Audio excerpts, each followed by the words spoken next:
Freaking What the heck? the fire ninjutsu burning. Yeah. That was good. That was good. Is that a thing? Yeah, Katon go Kakyu no Oh Jutsu. my God. What is so funny about that, dude?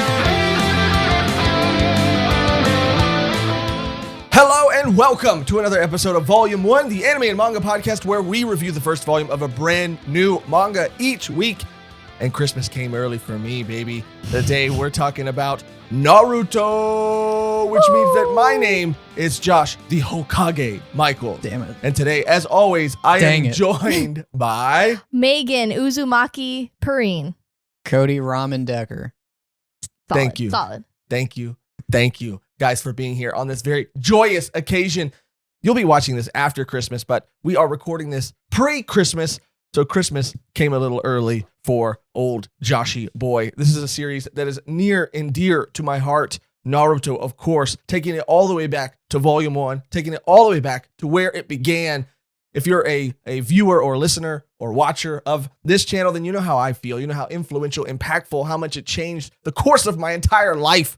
So I'll save my feelings for it until a little bit later. But for now, I want to know, Mehgan, Cody, how did you guys feel about finally starting this epic journey?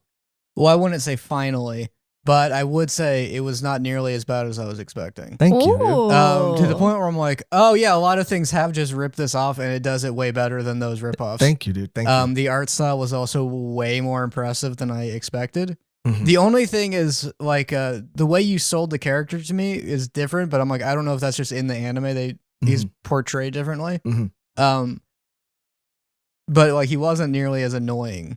Mhm. Right. I also couldn't hear his voice. So I don't know. Like, I think that helps a lot. but yeah. like, you compare him to Asta, you compare him to the Samurai 8 guy, you compare him to like a lot of shonen, like, oh, this is easily like one of the best. Like, Yeah. it's like, I don't like this and Bleach, I would say, are like the ones they actually do hold up, I think, as far as I can tell. I think that's why they are one of the greats, or some of the greats. Mehgan, I also want to talk about this too, because Mehgan, you watched a couple of the episodes. You've gone back. You've read the first volume. How did they compare? What was the experience like reading the manga versus watching these first few episodes? I really did really enjoy the first episode of Naruto. I think like the setup, it's pretty much the first chapter of Volume 1, which is like really sweet. Usually they kind of switch the direction, but it was pretty accurate and like really good at adapting it. I don't mind the voice actor because I am watching I watch the sub and not the dub, which people like have an argument about. But I did really enjoy it. People have an argument about the sub? The dub. Oh. Yeah, the dub. I mean, I have no hate. You know, you like what you like, but your Naruto, I think in your head is the dub version and not the sub version. The sub is a little, I mean, they're kind of like on the same like, but it's good. But I did really like it. I watched the first, I don't even know. I flip-flopped a lot. Yeah, and it was a whole thing. It was a whole And I thing. will talk about my experience sharing Yeah. Naruto for the first time with somebody else and just in anime form, what that did to me. Yeah. If it was comparable to anytime you show someone a British sketch show and you're like, I guess this is just funny when you're alone.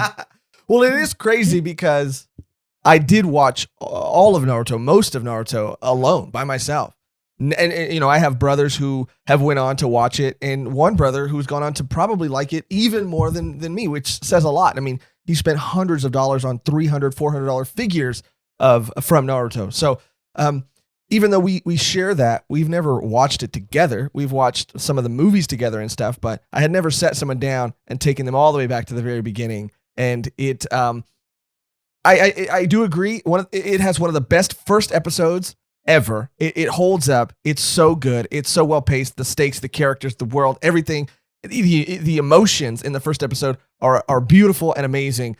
But then it feels like going back that it just takes a hard turn, and just pacing wise, and definitely those emotional sort of beats that were so prevalent in the first episode don't really seem to come back until later in the series. Does it become filler like almost immediately? It's not filler. It just, I don't know how to describe it exactly, but it's not filler. It's just that the first chapter and the first episode are just designed to get you hooked. And then maybe the confidence of how good the first chapter and the first episode are is like, okay, well now we can Now we can take our time really introducing these characters and this world like at a much slower pace. But it just feels jarring after the first episode. And the first chapter felt so like jam-packed and so just like it had everything in it. And the characters that they do choose to introduce, the character Konohamaru, which comes in the second episode and second chapter, is a character that is just like, of all the characters that you would feel the need to introduce after the first chapter, why Konohamaru? That's what I've been saying. You have been That's saying what that. everyone Why says. Konohamaru? And you're like, Yeah. Cody, are you okay? Your eyes are glazing over. I'm like, Yeah.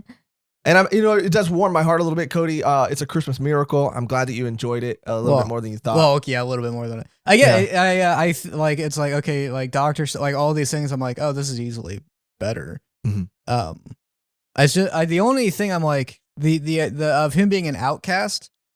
I was expecting that to be more. I mean, that's not the things, which is like from your experience from. I don't know how much of that is like a compression of it over like the years. Yeah. But I was expecting. I in my head I saw him in alleys and stuff. Well, everybody talks about the swing in Naruto and how the swing is its own character, but there's a lot of shots of just him on that swing or that swing just empty and swinging, and that's to symbolize Naruto's loneliness. Yeah, I mean, I think it also is for me that I watched it so young. I consumed all of it at such a fast rate and pace that for me it is sort of like nostalgic and maybe jumbled, and maybe my experience with it is a little different. And that's why I like sitting someone else down who had never seen it to watch it, wanting to get to those emotional moments. You realize like, oh man, these don't happen for 20 episodes, and then you're sitting through all of these episodes. And that's why I think the manga is in almost every case, not just with Naruto, but far superior, is because it doesn't suffer from those pacing issues and those constant flashbacks. And I feel like he does do like some questionable things. Is that in the anime, or do they dial some stuff he does down? It's pretty faithful. I would say the and I want to get into the questionable, but the biggest change for me that I actually don't know now going back that I like is that in the anime they reveal immediately. It's how the anime opens that the fox was sealed inside of Naruto. That's how it opened. Okay, we're gonna. And in the manga, that's a reveal at the end of the first chapter. It is a reveal, and a big reveal. I mean, it's Naruto. Come on, dude. Yeah, I didn't know before, that. Even before like going into Naruto, I knew Nine-Tailed Fox. I knew most of it. I mean, I'm like, what, I didn't. 23. Still have never watched Naruto. As an anime fan, that's like, what? Yeah, I didn't know that that was a bad thing. I was like, what the fox did. I was like, oh my god, that's pretty bad. Two, this made me genuinely. There's no irony. It made me enjoy Beverly Hills Ninja more.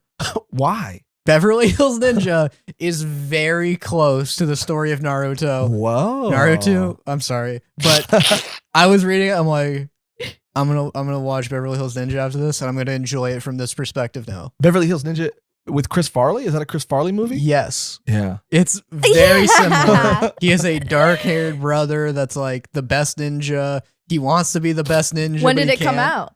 The 80s? I don't know. This is every time the question is when did it come out? Yeah, I mean, the year. it I'm matters. Well, because this was serialized in 1999. Dude, if Beverly Hills Ninja came Yeah. first- You know what's crazy too is going back, and what I loved about reading the manga is I remembered or relearned a lot of facts about the mangaka Masashi Kishimoto and things about the series that I didn't either know or remembered knowing, which was that when you spoke to the art, it's funny that one of the author notes after the first chapter is that he shows a character from his first manga that I think he ever drew or that it was ever published. And he says that Naruto was from that, but he, redesigned him slightly, and this other character was from that. And this other character doesn't look anything like Sasuke, but is wearing Sasuke's clothes. And he says that he won, after he released that manga, he won an award for like art, like either best artist or best up and coming artist. He said, but nobody liked the story. It was that like award or that, sort of validation from the community that allowed him to get an editor and allowed him to get a manager and allowed him to eventually pursue Naruto. But it is just so funny that his first thing that he ever created, people were like, yeah, it sucks, but I mean, he's got potential. But it looks good. This kid's gonna go Much like somewhere. Naruto. Yes. When did you say Naruto came out? 1999. Beverly Hills Ninja came out in 1997. Oh, that's too close, dude. That's too close. If you know, comment if you know. I don't think I've ever watched it. Kishimoto just chilling in Japan watching Beverly Hills Cop, and he's like, you know what? This is what my story is missing. Did you? Because he even says that the original version of Naruto, this is in the first volume, wasn't about ninjas. He said it was about magic. I can see that because I thought it was weird how university the schools are. Mm-hmm. Mm-hmm. Which it wasn't. It didn't fit the vibe. It just I started understanding what the theme of it, how it all came into place. But I thought it was weird that they're sitting in lectures learning ninja stuff. Mm-hmm. So like if it was like a professor teaching magic, that probably makes more sense. Yeah. Mm-hmm. I won't bring up Beverly Hills Ninja that much, but here's just two. If it fits, if the shoe fits, if the gi fits, if the gi fits, the outfits he wears is orange. Two, and then the premise is there was a prophecy of a great white ninja who would appear, and then they're just like, and it turns out the prophecy was wrong, and we got Chris Farley, and they're like, so it kind of plays with that whole like prophecy thing, and they're like, that wasn't true. Interesting. I've never seen Beverly Hills Ninja, but now I have to. Yeah, I never watched it. It's one of the best ones. It has Chris Tucker. No. Chris Tucker from Rush Hour? Chris Rock. Chris Rock. Love Chris Rock. Mm-hmm. It's so funny that you say that there's this because in that movie, is there a character who wears orange too? Is that the main character? The main character. It's His so funny. brother is dark haired and he wears the black outfit. It's funny because I remember, we've talked about in our Fist of the North Star episodes, just like how that was that was inspired by Mad Max, not the other way around, which I think is what people might assume. And it still doesn't sound right to me. It's so bizarre. But I remember being a kid and I was newer to anime when I was 13 is when I really, went all in on it. And I remember getting a Goku little tiny figure when he was Super Saiyan, and I had a little Naruto figure. And I remember seeing them on my TV one day and having this epiphany and just like my mind being blown and blood coming out of my ears because as I looked at them, I realized like, oh, well, Goku when he's Super Saiyan has blonde spiky hair. Goku's jumpsuit outfit is orange. Like looking at them side by side in these two miniature figure forms, it was so clear to me like, oh wow, these heavily inspired each other and weren't trying to hide it. Or Naruto was inspired by Dragon Ball Z and Dragon Ball in some way, shape, or form. Even though they're entirely different stories. I mean, it gets to a point where Naruto basically feels like it's Dragon Ball because of the power-ups and it gets to a point where, spoiler free, but you're like, what? How did we get from point A to point B? We talk about that in Berserk all the time. It does feel like it's a natural transition. You just remember where it started every now and then. You're like, oh, wow. Yeah, and in Naruto, it feels natural, but you look back and you go, wait, what? When did that happen? I would much rather that than like have a character in the same anime like look exactly the same. Yep, that's a Bleach problem. That's a Bleach problem, and I feel, obviously, like One Piece, they like the girls look kind of similar, but I always like. There's like a Clannad, like why do 5 of them have purple hair? Like why did you like there's no reason. Yeah. Just like little similarities. I'd rather have it like completely removed than like, oh, that's just Naruto with green hair and a purple jumpsuit. Yeah, the art too, that's Shadow Naruto. Shadow Naruto. That's Hulk Naruto. Green and purple? Oh yeah, you're kind of right, yeah. The art too, it was something I talked about when we did our live for Jump Festa, how influential Kubo's art was, but how influential Kishimoto's art was to me too. And I even was so obsessed with him as a kid that I went out and I bought, and I can't believe I still have it. And I don't have all the Naruto volumes that I collected, but I have Opart's Hunter, which is a manga that his brother wrote and drew. And it is funny because I feel like this gets lost. Even the pages are like yellowed and everything, but it's funny how this gets this right. Yeah, that is funny. That is funny. And there's a couple that are kind of like, stuck together, but I do think that's just It's just so old. When you It's keep old. That's what mangas do. Well, because trees, they like heal around things. So like the trees, it's so old, it's starting to like heal itself. So it's starting to like meld together. Yeah, and I think there was. Together. So there's some sap. The sap. I think there was a lot of sap in this. I think there was from a lot like of sap. the pages. Yeah, like yeah, over time they they just develop the sap. Well, yeah. Sometimes it'll excrete the paper comes from trees. It excretes sap. Yeah, I've never had a manga that old, so I would. Oh yeah, just give it time. Yeah, give it time. Just give it time. You are not free from this. Give it time. But yeah, his brother. Of time. His brother released this manga called Opart Center. It never really went anywhere. I mean, I think there were a decent amount of volumes, nowhere near the amount of volumes or popularity that Naruto had. But I mean, that's how in it I was. I wanted to read everything that he had written, everything that his brother had written, everything that if his mom wrote a manga, I would have read it. Oh, that would be sick. That'd be sick. A family of mangaka? Are you kidding me? Yeah, you called her mom-maka. She was a mangaka. Yeah. Yeah, I can't think of anything that Yeah. Dadaka. Okay. But obviously for me, and I am glad, kind of hearing what I'm hearing from you guys. I mean, I'm sure there are some things that might not hold up or some things you might have issue with, but for me, this was it. This was my gateway drug. This was the entryway into the weebverse, the anime super fan kingdom that I would inhabit for the remainder of my life, dude. This was something that was so influential to me to the point where I was learning all the hand signs. I was obsessed with the jutsus and the card games, and I would get in trouble in school for sitting on the floor and playing the card games. I mean, me and my brother lived across the country from each other, so we would call each other and play over the phone. I mean, this was our life. This was everything to us. And Bleach actually came shortly after that. So Naruto was the first. It was the one. It was everything to me, and it kind of laid the groundwork for how I would go on to like consume manga, what I would gravitate to, what I would compare other stories to. Hence, me being more of a shonen guy. Like it's only in like my later years that I've consumed more slice of life style or types of series. But there was a period of time, a majority of time where I was consuming like shonen exclusively. And I would always compare it to Naruto and catching up on Demon Slayer too, like, and Cody talking about like seeing like, oh, how many things it has inspired, because it was part of the big three. Like even there was a point in Demon Slayer when they meet another group of characters where I'm looking at these characters, and not only am I hearing the music and the score and it's reminiscent of early Naruto, but I'm seeing characters that look exactly like, oh, that's an Orochimaru character. Oh, that's a, Sasuke type character, a Naruto type character. Like I'm just seeing it so clearly. And it's beautiful to see. It's beautiful to see its legacy live on. And then there is, of course, Boruto, which we're not going to talk about in this episode, and Samurai 8, which we've talked about a long time Audio ago. only, baby. Audio only. Which, as a first foray into Kishimoto and his work, probably not the best way to start. Well, that's why I have like a little... I have the opposite thing where I read like one of the worst things because I never got into shonen except for My Hero.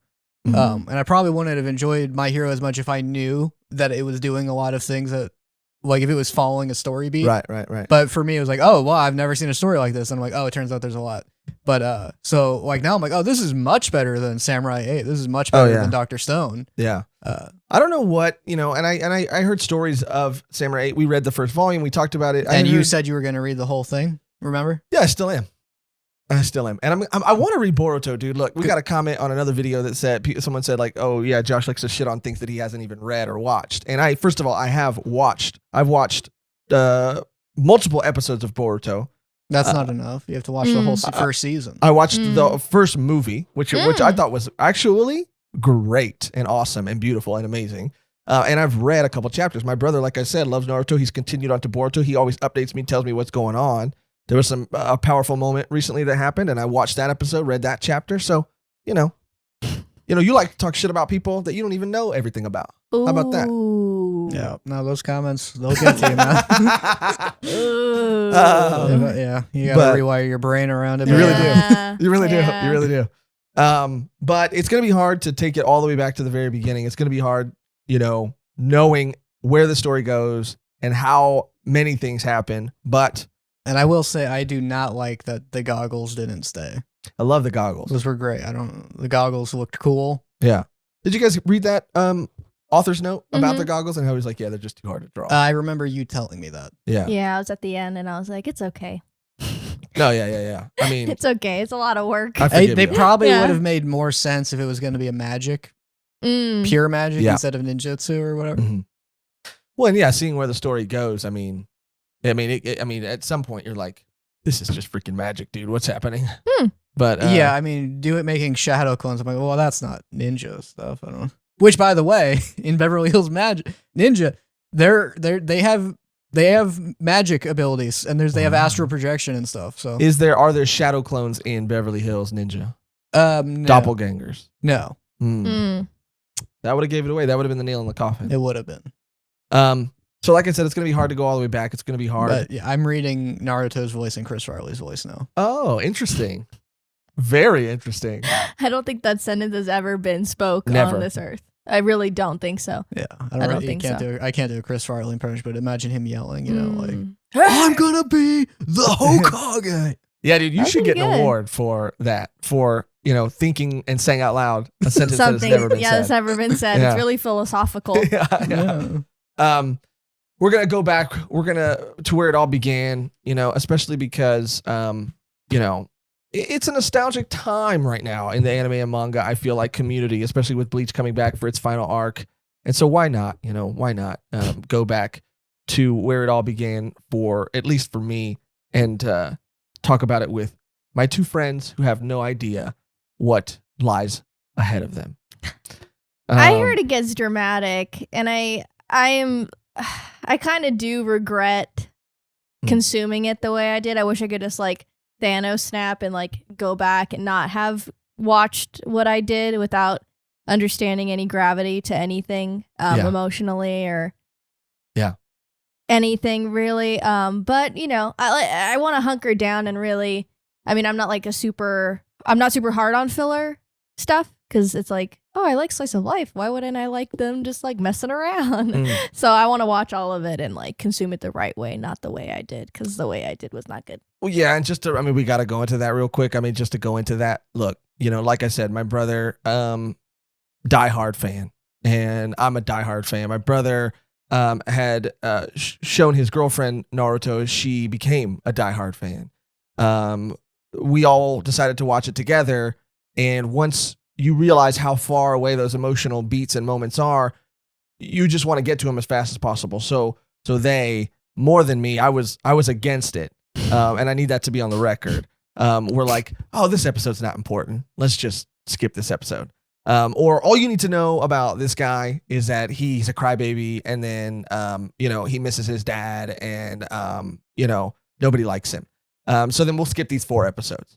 And so basically there was a point, and it was the Haku Zabuza arc, which is the arc that does Was that a real word? Yeah, the Haku Zabuza arc. Yeah. Jesus Christ. You can do that one go. And Haku Zabuza. That really grabbed. Haku Zabuza. This is my life. These are my best friends in high school. I think that would be the final nail if anyone's no, he wasn't that big of a fan. You were able to do that.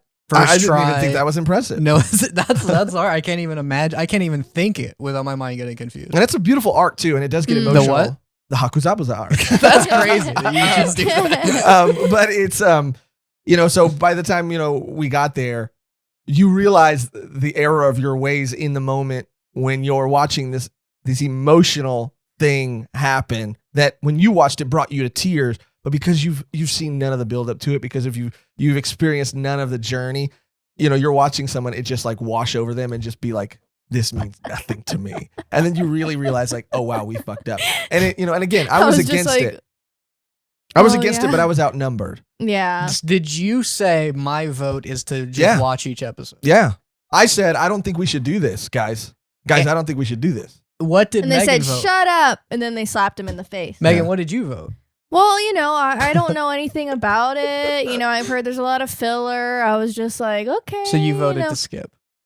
I mean, these two diehards are telling me what to do. Who am I to say no? And well, he said not to do it. Yeah, and the thing is, Yeah, but you should have spoken louder. I should have, and I regret it. But the thing is, even though it is full of filler, that's not till way later. The filler doesn't come till way later. That is all necessary for the story. But what it does suffer from in the anime, and come at me if you want to come at me, but it is just the way it is that there is the amount of flashbacks in early Naruto are like it's insane. It's people. I don't know how little credit they were giving people watching this show, but it feels like they were expecting only 2-year-olds to watch this, because they would cut to a flashback every like 5 minutes about something that happened 5 minutes ago. I now like to imagine what the comments would be when you say stuff like that, and it's got to be like, it's to represent that they're remembering.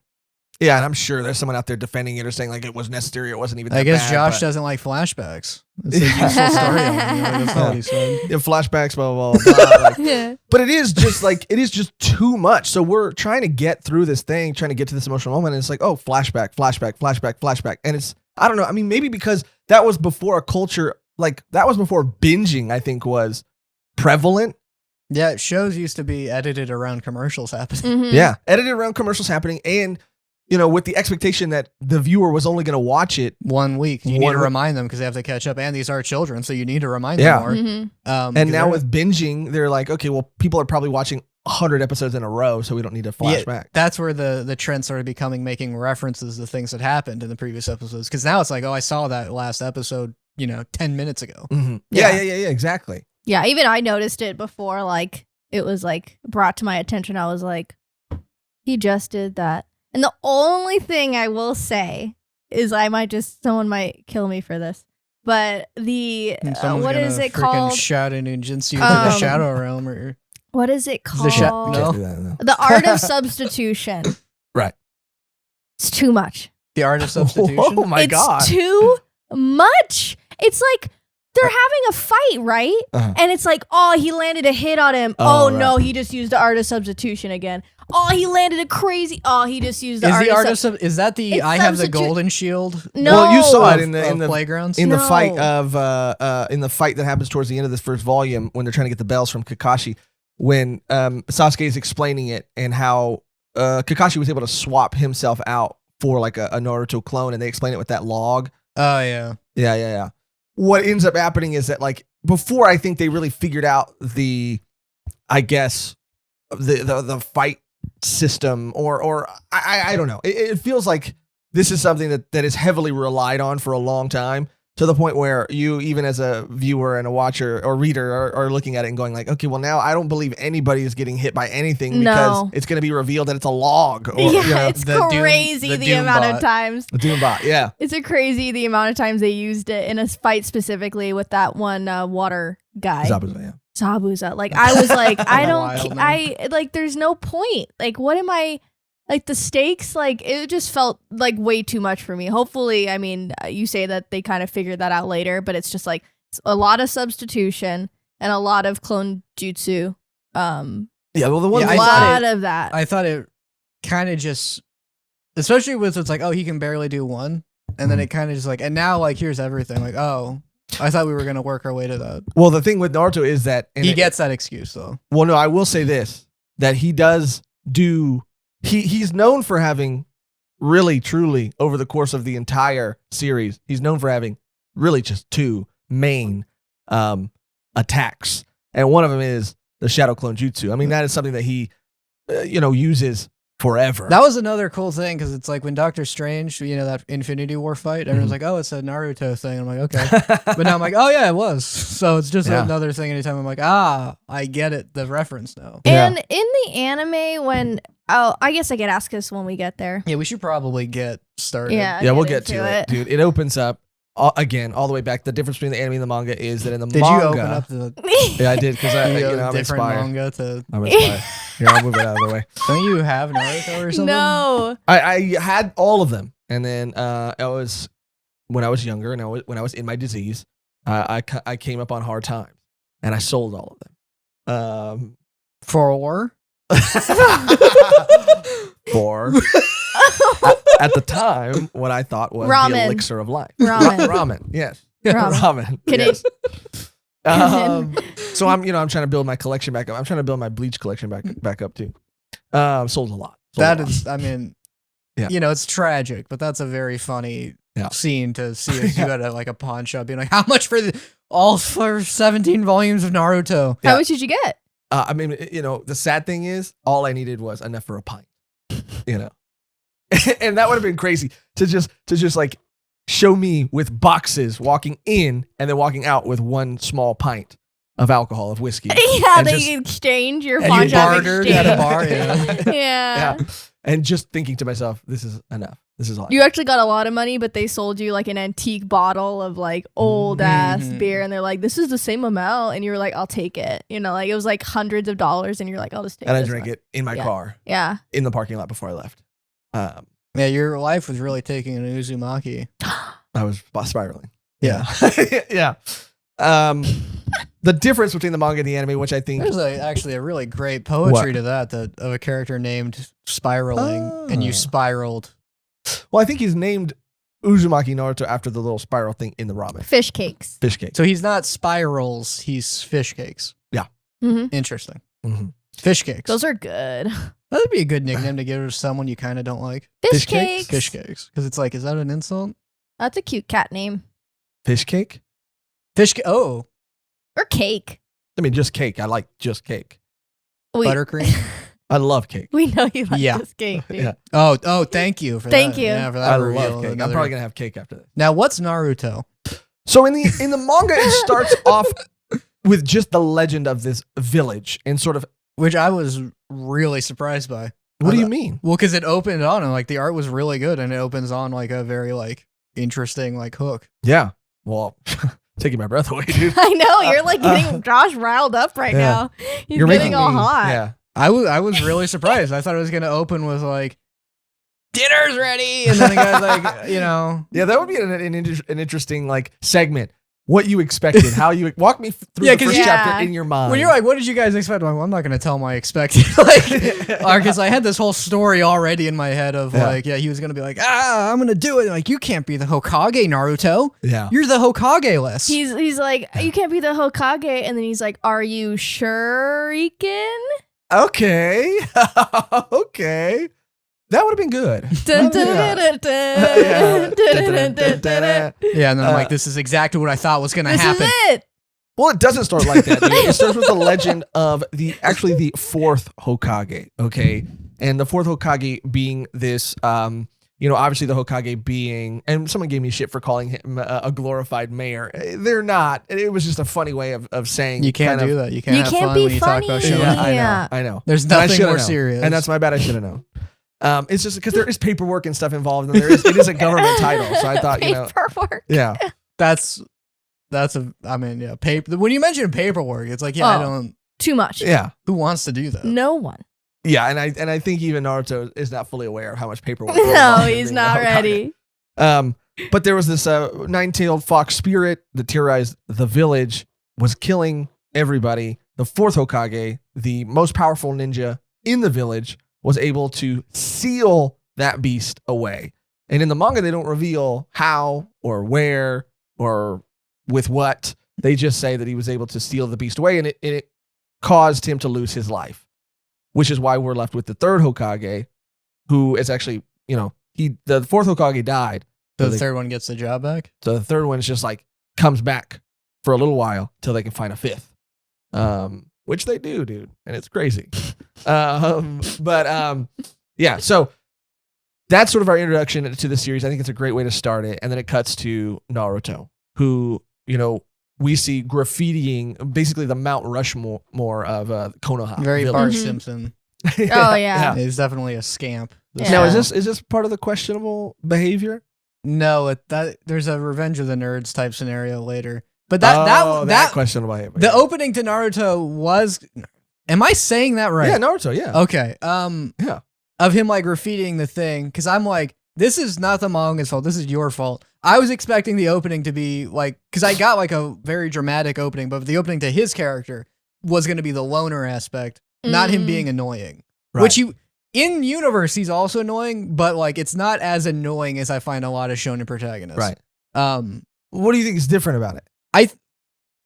In universe he is annoying, and it's not, you know, except for like one thing. It's not like too much. It is like, oh, that's like a rebel, like that's like a scamp. Annoying. Right. It's not yelling and screaming and people go like, oh, what are you gonna do? It is people going like, that guy has like serious behavioral issues. Yeah, he's childish. And that, yeah, so that makes a huge difference when people go, but everyone likes him. Then I'm like, well, now I don't like that behavior, and now I don't like the writing because the writing's telling me I'm supposed to like it. Yeah. So when it's done in a way like he's annoying, people think he's annoying, and it's being dealt with. That's that, you know, I don't know if it's such a little thing that needs to change, but as long as it hits that mark, then I'm like, okay, like it's not a deal breaker for me. Yeah, and nobody likes him, and I think nobody likes him. I think for different reasons. There's a younger generation who's been like brainwashed by their parents to not like him because they're not allowed to tell them what they know, which is something that is revealed later. But just that, you know, not only is it because of his antics, but I also like how him and Iruka, his teacher, who becomes sort of his a father figure to him in a lot of ways, tells him that it's because of, I like that they give a reason for him being this way. He's acting out because he is confusing love with like attention. Yeah, he's desperate for it, and like he just found that people will pay attention to him when he acts out, which is like very good writing. And it's like every shonen just like doesn't bother doing stuff like that. Yeah, they're usually just like he just has a lot of courage.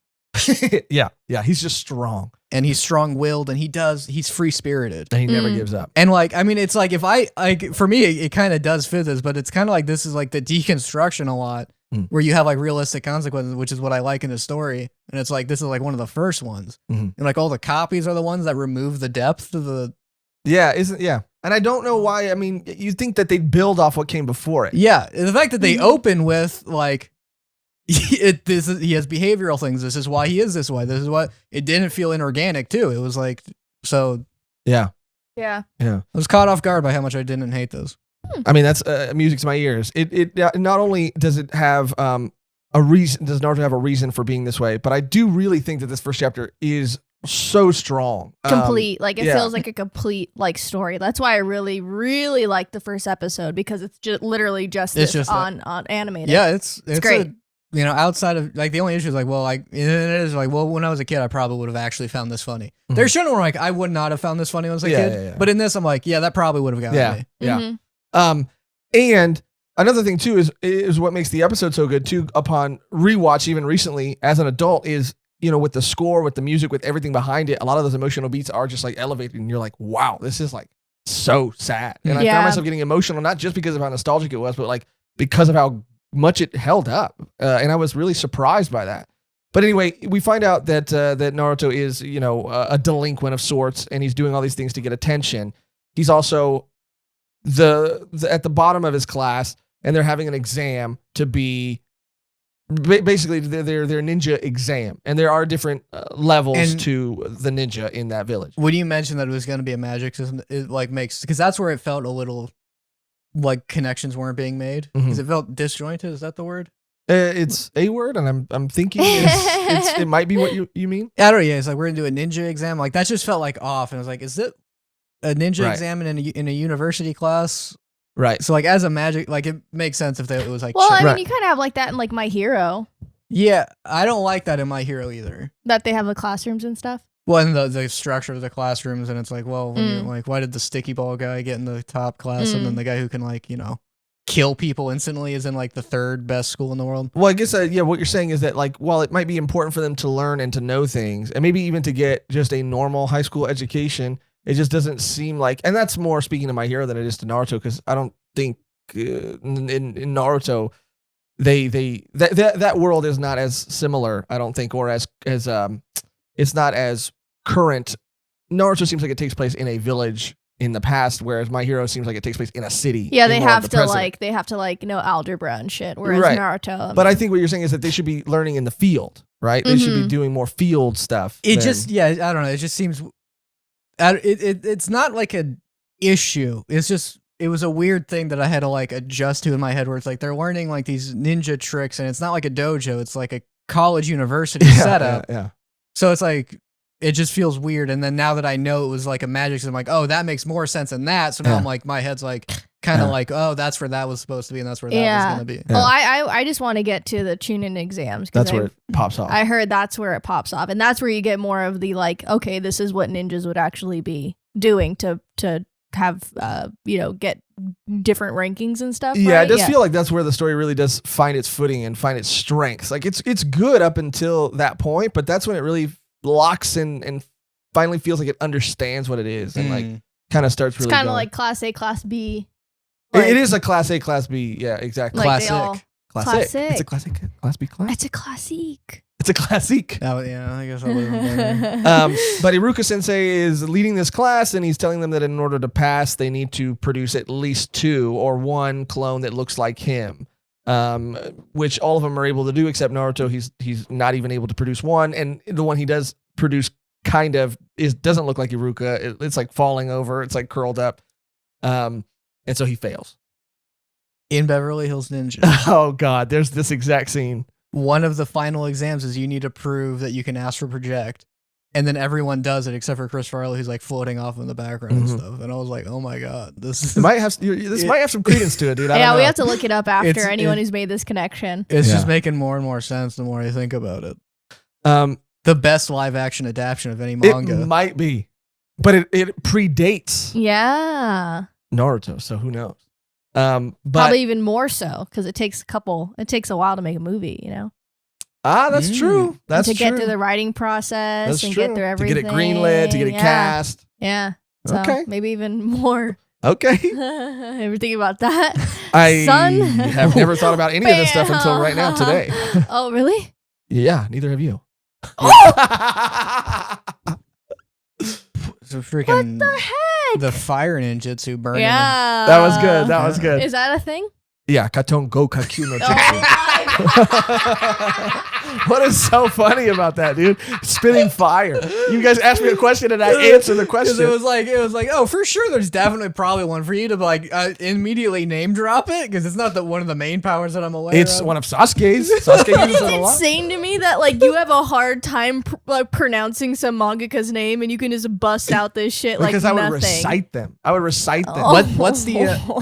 What's the fire ninjutsu called again? It's Katon Go Kakyu no Jutsu. All right, I checked. That's not written down. That's nothing.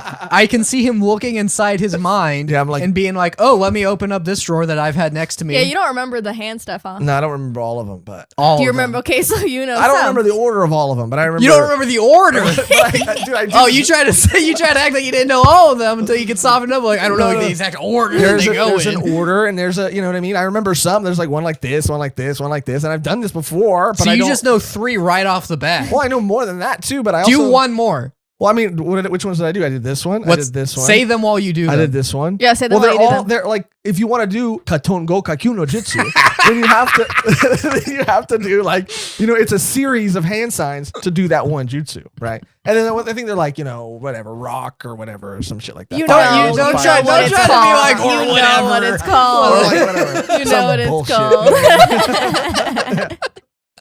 Oh God. Yes, they have to make a shadow clone. Yes, they have to make a shadow clone. He can't do it. He fails. He's outside of his class, seeing everybody and all their parents congratulating him for passing. Is that the first he made a shadow clone of being a naked lady? That was. That's a staple.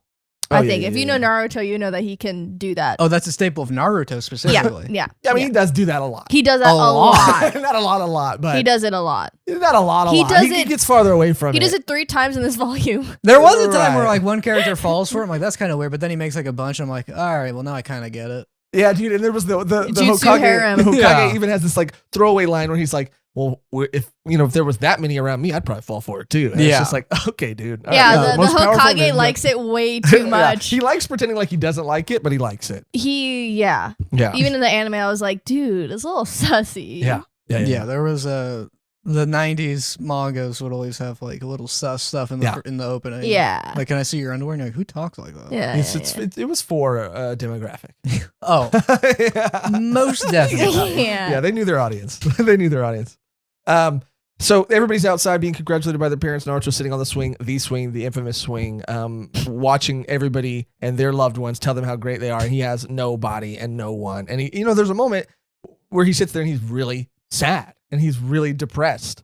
Not just because he didn't pass, but because everybody else has loved ones that can either congratulate or console them, and he has no one. And he's hearing them say bad things about him. I think the swing symbolizes, you can do it on your own, but it's always funner when someone's pushing you. Oh, that's a good term in general. Wow. Yeah. Not bad. Not bad at all. Okay. All right. That was bad. Jutsu Baka. You gotta be careful, which is Sussy Jutsu Baka. Now I'm back. Oh, wow. Wow, she used your own spell against you. It's not my own spell. And she cast it, or she, performed it. She learned from you. Now the student has become the master. Now the student has become the sussiest Baka. Oh, damn. Well, that did kind of work against you. Okay, just keep going. Yes. Yes. I don't like these gaining in power. But Iruka sensei comes out there, and, Iruka's telling him, like, everything's going to be all right, dude. Don't even worry about it. There's another teacher there who, I forget his name. What's his name again? Long split. Yeah. He does this. Well, because Megan's sitting over there with a full Just notebook does this with sometimes. drawings. I didn't write Why is his this name Cody down. who's sitting over I there didn't have his cross-legged? name Me, down. I'm Doesn't not matter. cross-legged. His I name have doesn't one matter, knee Megan. up His that's resting name on the doesn't table. matter. Don't look it up. I'm not gonna. I'm asking you because you got a notebook out. and She's it's not looking important. up. She's texting someone. She probably I'm not is. texting. I'm not texting. It was She something- used that opportunity Okay, to pretend like she was sorry, Googling so- something. And she Doesn't- was just texting. It doesn't matter. His name doesn't matter. She hit Put the your phone phone from your down. view. His name doesn't Thought matter. she was gonna get that one by. But he's a teacher, another teacher there who was telling Naruto, like, hey man, it's okay that you didn't pass. Don't worry about it. But there's this super secret scroll that you can get that will, give you the power to be even stronger than all these kids in your class, So you got to go take it. So he goes and he takes it, and there's a panel where we see this teacher might not be, a nice guy, even though in the manga he tells him, like, look, Iruka's hard on you and he's failing you because he sees himself in you. And there is that moment where you might think, and I do think that part is well written, and I almost wish there wasn't that panel showing him kind of glaring in a sinister way at Naruto. It's like I'm sorry. Oh, so go ahead. No, you go. No, you went. We're going first. No, You went first. Yeah, we didn't talk about that much. I really liked how they pulled off how like alone, and it felt real. Whereas a lot of times I feel like you would be told they're a loner, which is again what I expected. Yeah. And it was just like, oh yeah, this is a misbehaving child who's annoying. It's that thing where you're like, oh, that kid's annoying, but so was I when I was a kid. Yeah. Well, I mean, like it's those kids in class that would just always act out. And No. Yeah, me neither. It was it was always that where it's just like, yeah, we all the kids know that you're not having the best time at home. All the kids knew that? Not all the kids, but They knew? there's Wow. some I times thought I where was you're being like, pretty slick about it. Yeah, no, Oh. I had a class where there was a kid who just looked like me, but just worse. And everyone would like yell at him in the middle of class. And I was just like, For looking like you? kind of. He You just had look like shorter hair, Cody. which is why I'm like, I will never. I literally just saw the worst version of myself, and I was like, I'm gonna grow my hair out. I need to get different glasses. I need to stop talking about. I need to stop talking about nerd things in public. I had this whole like, Wow. someone stood up and yelled, "Everyone hates you," and they applauded. Wow. kids are mean. Kids are mean. Yeah, Kids are mean. but I learned my lesson, and I that little mean- boy was not me, but it almost was. And hopefully, he's living his There's best no life way. right now. I mean, there's no way. That's not But hopefully. true. Usually they rise up No, and they want to prove the world wrong. I'm gonna tell you, they do not rise up. They might rise and up. sometimes they do rise up, and it's in the wrong kind of way. Oh yeah. You know what I mean? And I don't know what. There was like 3 different things that could have meant. Yeah. I meant it in the least weird way. Right. Me How too. did you mean it? In the least weird way. We just said that. In the You said that. And I repeated it. I don't believe it. Believe it. Believe oh, we didn't. Wow, that's the first one. That's oh the my, first one. That's crazy. Well, he didn't say that. it. He doesn't say that. He doesn't say that. He doesn't say it in the first volume. He doesn't say it at all. He says it in the dub. That only became a thing in the dub. So what's he really saying? He says, I forget exactly how it said in the sub, but it the best way they could translate it is believe it. And that came from the dub. Is it just like a phrase that's basically like okay, or like I'll have it done, I'll take care of it? Yeah. And I do feel bad that it's not coming to me right now, but it's okay. But it is it's just a term in Japanese, and the best English translation of it was believe it. Yeah. Another thing that came from the dub. Became a staple. So, unfortunately. Did you say the part that when we were debating who talks first? Because I was like, I liked how long he was. Yeah. During all that time when he tells them to go steal, pretty much the scroll. I don't remember in the anime if they said this, because in the manga they definitely did when they said like, oh, it's been gone for a day and a half. Right. Yeah, I don't remember that. In the anime at all, because I thought it was like happening that night, like he had just stolen it. In the manga, it makes so much more sense because he was like staying up. He stayed up like all night trying to figure out how to learn this jutsu before he had to give it away or something. Yeah, that makes more sense. Yeah, it makes a whole lot more sense. The whole Kage, whole Kage, which is we gotta use that in other places. Oh yeah, Hokage. We'll be using whole Kage in all sorts of places. In all sorts of places, and really one place specifically. What, the podcast? Yeah, we got to use it on the podcast more. Oh, but I did look it up, and it is datebayo. Datebayo. Yeah, so he'll be like, Sasuke datebayo, and it's just that, and that's whatever, and that just means I guess believe it. But it even is crazy because like when he would say it in the sub, it wouldn't like believe it. Doesn't feel like it works in every instance that datebayo is used. I think it's just because he's like trying to prove himself to people. And he was like, I'm going to be the best Hokage, believe it. I'm going to do this, believe it. I just did that, believe it. Did you look up the trend? Like, does it mean like have faith or something? Like, is it like really like a long word that like they were just like, there's no way for us to translate it, so let's just. Yeah, let me look it up real quick because that's interesting. You guys go. Very Mr. Slugsworth type fellow. Who's that? Mr. Slugsworth from Willy Wonka. Oh yeah, that guy was sus. Yeah. But yeah, I did like it too because in the anime they kind of just they string you along. I think I don't know. Correct me if I'm wrong, but I do remember it this way. It's like it happened all in one night.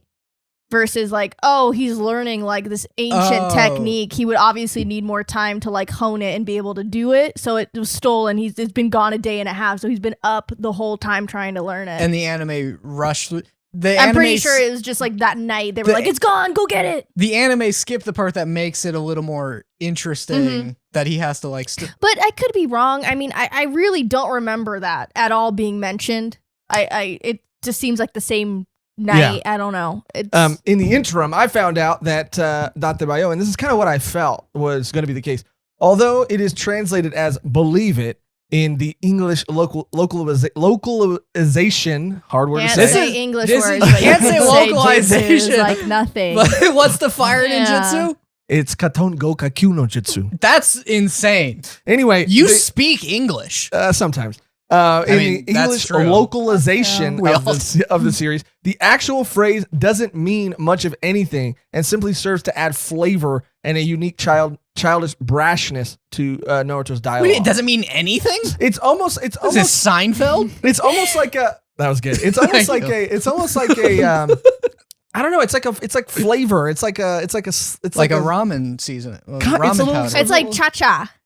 Yes. So okay. Like, oh, I need those cheese. It's cha-cha. Like I'm gonna be the Hokage. Ha cha cha. Ha cha cha. Yeah, it's a ha cha cha. Okay. Well, now that makes sense. Or like the. And I just don't know why they decided. What? And he's like. Who does that? You said what do you like when they do that? I'm like, what do you do? Who? He's like, oh, you're talking about like Charlie Chaplin? Yeah. Oh, no, you did Blues from Blues Cruise. Yeah. Yuck. It's a yuck. Yeah, he's like, I'm gonna be the Hokage. It's like that. Anyway, so just to speed up, but I don't want to speed up too much through this. We can speed up through things later on. Yeah, we've taken up a lot of your time. We're spiraling. We are spiraling, and let's get back on track. No, I don't want to do it. Keep going. I wasn't doing it. No. Woo! Okay. So, this other teacher is telling him, Iruka's hard on you, but that's because he sees himself in you. Tells him to get the scroll. He gets the scroll, and the Hokage finds out the scroll is missing, sends other ninjas after him. Iruka finds out that it was this teacher that told him to go get it, and goes to find Naruto because of what plans this other teacher might have. It ends up being this battle sort of between Iruka and this other teacher once his true intentions are revealed to be, evil. And Naruto during this whole battle is not only has he been studying for that amount of time, however long it was, he's also mastered the first technique, which we will find out what that will be later and will be a staple of Naruto for the entirety of the series. But he's also finding out sort of that Iruka does care for him. And I think that's what's more important about this chapter is that Naruto is himself realizing, even though Iruka would take him out to ramen after he would clean up the graffiti and stuff, he is really realizing that like, oh, I'm not as lonely as I think I am. Like I am lonely, but there is one person who cares about me. And what makes that so much more impactful and feel so much more special is because it's also revealed during that fight that the nine-tailed beast is in Naruto. Not only is it in Naruto, but Iruka's parents died fighting that beast. I was really impressed by that whole execution of that scene. Yeah. Especially with them being like, yeah, the reason everyone just kind of passively hates you is because you have the demon that killed it. It's like, I believe that I would probably hit him too. It's like, it's like they kind of acknowledge it's not exactly fair, but yeah. Well, it's not fair, and he has no idea. Yeah. Like, it's like everyone hates him for no reason. He just thinks like, oh, people just don't like me for me, and it's like, you have no idea. Plus, you yell a lot. Yeah, you do. Yeah. But yeah, and like you said, Cody, I think it's executed so well because it's so believable, and it is so. I mean, it's just good, and it holds up. It's good storytelling, I think, and that moment is punctuated by Iruka standing up for Naruto and telling him like, yeah, I might hate the beast that's in him, but the beast that's in him isn't who he is. And it isn't what makes him Naruto. And Naruto is a citizen of Konoha. And Naruto is hardworking. And Naruto, despite everything, despite, a life where it feels like the cards have been, or everything is stacked against him, that he picks himself up and he tries his best to be the best. And, Naruto's overhearing this and he's like crying, and there's that like big panel of like tears running down, snot coming down. Yeah, that's that little difference in storytelling where it's like, because I knew like he had a fox spirit in him. I didn't know what that nine-tailed. Oh, sheesh. Even knowing that, the way it's revealed in the story still hit me. Yeah. So I think that is just like the difference where it's like, even if something's spoiled, if it's told very well, and I'm like, I didn't exactly know what it meant. It's like, it hit me on a different level. Yeah, it also I think does a really good job, and kind of what Mehgan was talking about, how it kind of undercuts that later, is it does a really good job with the reveals and the jutsus, and how you're being told in a very subtle way during the exam that, changing your appearance or doppelgangers are a thing, but you kind of, the way the story is told is you kind of forget. And so when Iruka comes after Naruto and is like, hey, Naruto, give me that scroll. And he's like, you're not Iruka. And he's like, how do you, and then he changes and he's like, how do you know I'm not Iruka? And Naruto changes because I'm Iruka. And it's like, that's good. But the problem that I think Mehgan is saying is that they use that same thing so many times that it gets to a point where it's like, okay, well, now I can't believe anything. Yeah, no, it happened a lot. I mean, I'm sure it gets fixed with other abilities that are introduced, because what I've only seen is clone jutsu, the substitution, and that's pretty much it. Maybe like Sasuke's ability, but like those are the ones that are like heavily. So I'm sure once other like abilities start showing up, it'll be like less of that. Yeah, maybe. But that was my only like issue with it. There was one power, and they were using it too much. Substitution, yeah. Substitution is the one where you can swap out. Yeah. And it happened, I shit you not, probably like 3 times in one fight. In one fight. You do it. You 3 times. But the thing is, like, every time that it would happen, like, because, it happens in the training chapter too. It shows the kunais going in Kakashi. But in the anime, it would show it every time during that fight, and it would show the kunais, and the music would get loud, and then you'd see blood splattering all over the floor, and it'd take like a full minute for like it to go, and then it'd be a log, and then you're just like, again? Yeah. But anyway, so it'd be at least make it an instant reveal. At least, which I think is kind of how they fix it. It makes it more of like those hologram things where it's like the second it's glamour illusion things where if it's ever contacted. Mm-hmm. Yeah. The moment it doesn't feel like the show's trying to trick you anymore. But it's kind of like milking it a little from like, oh, did they just get hit? Yeah. Not this time. Yeah. And not this time. And not this time. Yeah. And not this time. But maybe. Yeah. Oh. And nope. But that was a long-term what was also Log substitution. term. A log pose to navigate us through this story. Reach, but it's okay. It's okay. But what's also really touching about it too is like seeing Iruka's past and seeing that Iruka did even kind of like, he was not only acting like Naruto, but he even like had a similar smile and a similar just like, he had a similar energy about him and just feeling that connection between the two of them and feeling like, oh man, this is a father figure to him. This is like someone that does love him and does care about him. And, again, it kind of like wraps up the first chapter, wraps up that way, Naruto using his, the Kage Bunshin or the clone jutsu and realizing that because he learned it from the secret scroll, that they aren't just shadow illusions, that they actually have physical form, and that he's able to produce hundreds of them. And he's able to defeat, his evil teacher, and then him and Iruka have that bond. In any other story, that scroll wouldn't have done anything, but he was telling the truth. No, that will kind of makes you wonder what else was in it. Yeah, get back to that scroll, maybe. Yeah, maybe don't give it away too fast. Yeah, maybe give it back too fast. He gave you an immediate power boost. Yeah. Yeah. Jot some stuff down. Yeah. Right. Photocopy it before you send it some back. Charcoal. Take some screenshots or something. Yeah. Jesus. Yeah. Shadow new screenshot. Jutsu. Okay. And then the ninja sign is going like this, right? Because that's the thing for taking for like camera poses. So you're saying that's the hand sign that you would use. Use. Shadow no screenshot. I mean, I don't hate it. I mean, I'm not saying it's amazing. I'm just saying it works. Yeah, I'm kind of for it. That's kind of the end of that first chapter, and then it kind of goes into, and we don't have to spend really any time here on this Konohamaru chapter. Yeah. Mehgan wrote, "I hate you," and circled it. Oh, that's what Kakashi said. Okay. Continue. Yeah, Konohamaru is just the Hokage's grandson, and he finds out that he wants to be rivals with Naruto. Yeah, and the only reason I'm saying we can kind of speed through it is because Konohamaru is a character that for a good portion of Naruto, like, is always kind of there, but he's just that. He always is kind of there. He's just kind of always in the background and kid little brother type. Yeah, he's like, it's so crazy. And that's what's so crazy to me is that they set him up in the second chapter, and they even have a line of dialogue where he's like, "I want to be your rival," and it's like, okay, like this whole chapter just does not need to be here, or it needs to be shorter and it needs to be mixed. Could have been a panel. Yeah, because Konohamaru doesn't. I mean, I don't know. Maybe it's just me. Maybe there's a bunch of people who love Konohamaru. Konohamaru stance are coming after you now. That's okay. What's his ninjutsu? I mean, they all have. I mean, they're from the Hidden Leaf Village. They all. Of course. Yeah, they all. They have their specialties, but Konohamaru, at least in this, because again, I can't really give much away. At least in here, he's just kind of copying whatever Naruto's doing. But yeah, he's a fun character, and I do like him. But that whole chapter was, in the grand scheme of this first volume too, doesn't really matter. Also, it is interesting in the author's notes that Kishimoto wanted to introduce Kakashi in the second chapter instead of Konohamaru. That was another author's note that's in the first volume.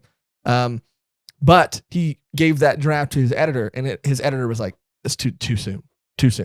Let's milk it a little bit. Let's wait a couple chapters." So I guess that's why Kishimoto went back and was like, "All right, well, I guess I'll introduce Konohamaru then."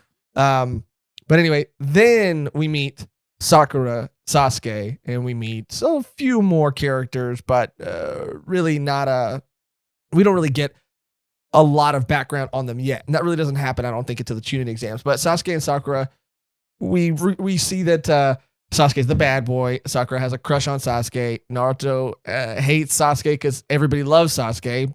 But Sasuke's also the guy that everybody loves, but he doesn't love to be loved. He wants to be left alone. And he hates everyone else. Sort of the coolest guy. He really is the coolest guy. Yeah.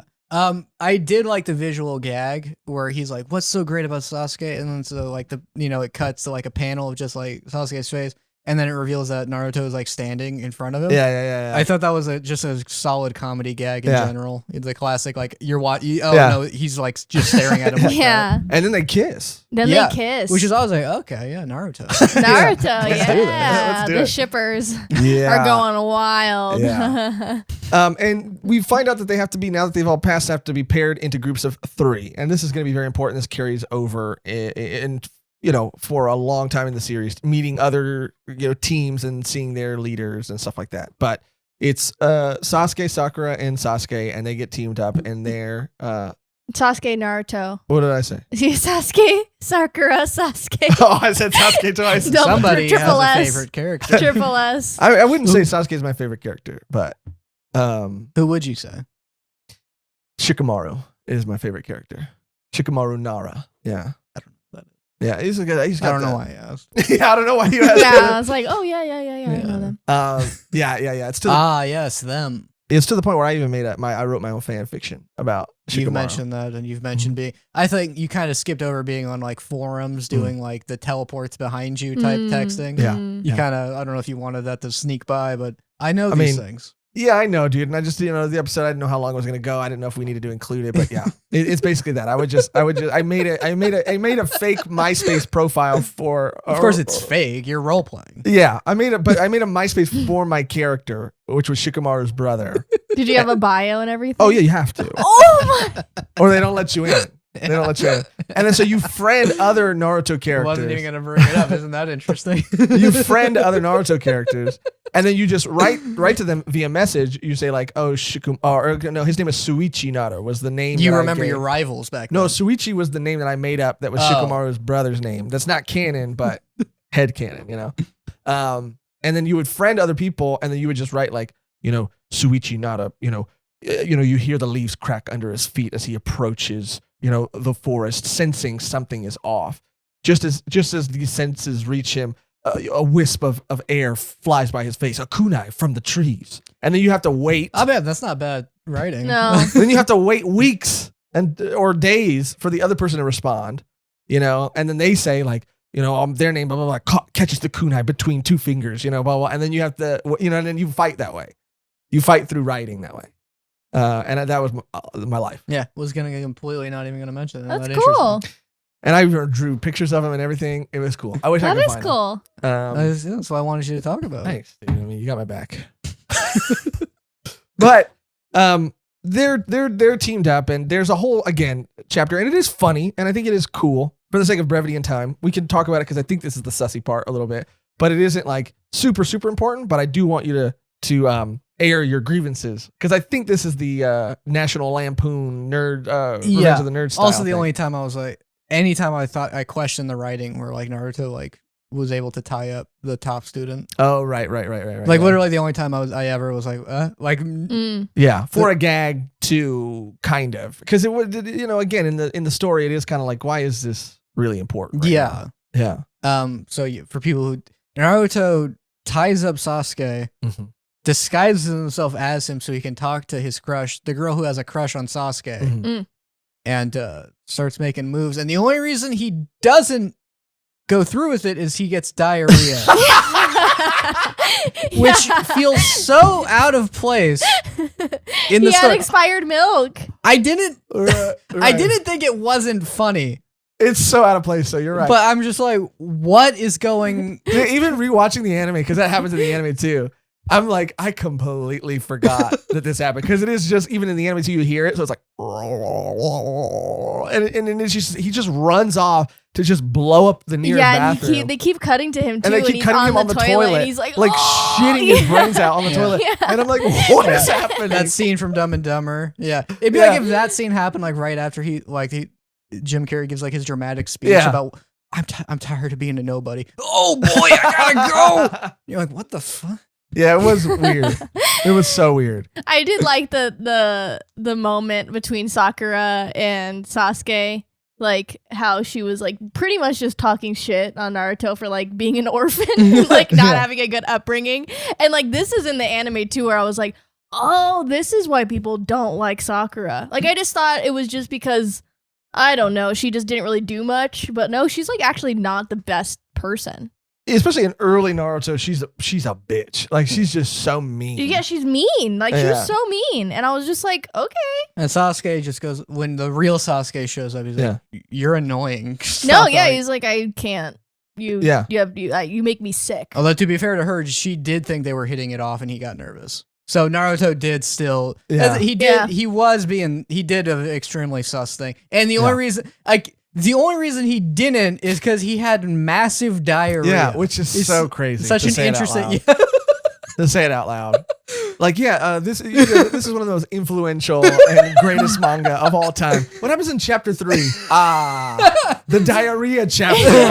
The runs chapter. Because he gets it again later, which is realistic. You think it's over. And that's real, and that's good writing. It adds to the realism of a child living on his own and not looking at expiration dates. Yeah, and this goes back to Naruto being lonely and not having anyone to look back. It is true to his character.